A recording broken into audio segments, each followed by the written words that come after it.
Before I worked at Exemplar, I had no idea how quickly an hour could pass.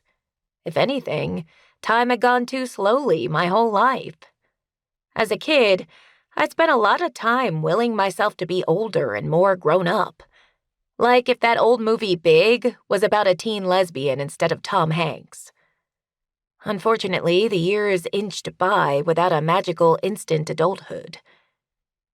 I'd been 25 years old with very little to show for it when I'd started this job.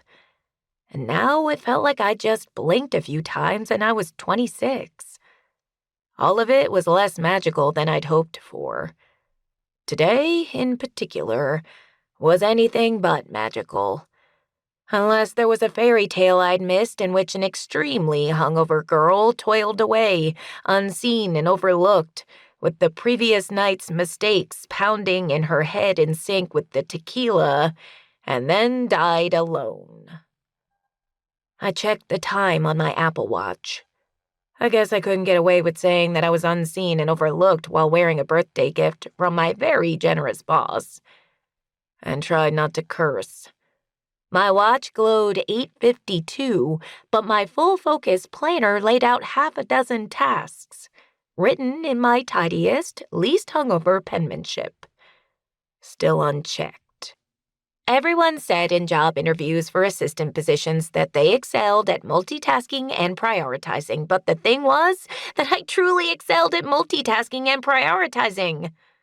Normally speaking, at the moment, the tasks I was juggling were trying not to throw up and also trying not to think about what I'd said last night, and worse, to whom. It definitely wasn't the time to dwell on the fact that I'd, in my only truly safe place in LA, blurted out something incredibly horrifying to the woman I'd had the biggest crush on, which meant that, in one fell swoop, I had neither a safe place nor a crush. I wouldn't let this stop me. Focus, I whispered to myself in my sternest tone, which unfortunately was not very stern. Talking to myself, regardless of my tone, was probably one of the factors that contributed to having no work friends. But as usual, I was the first assistant to arrive in my little section of cubicles, so no one witnessed this particular incident. I decided to take that as good an omen as I was getting this morning and got back to my checklist.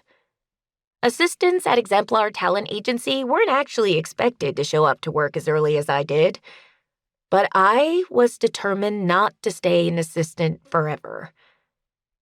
There were so many tasks to be completed before my boss, Joyce, arrived that it just made sense to give myself extra time, so that I could look as polished and professional and achieving as possible. Normally, that worked out fine.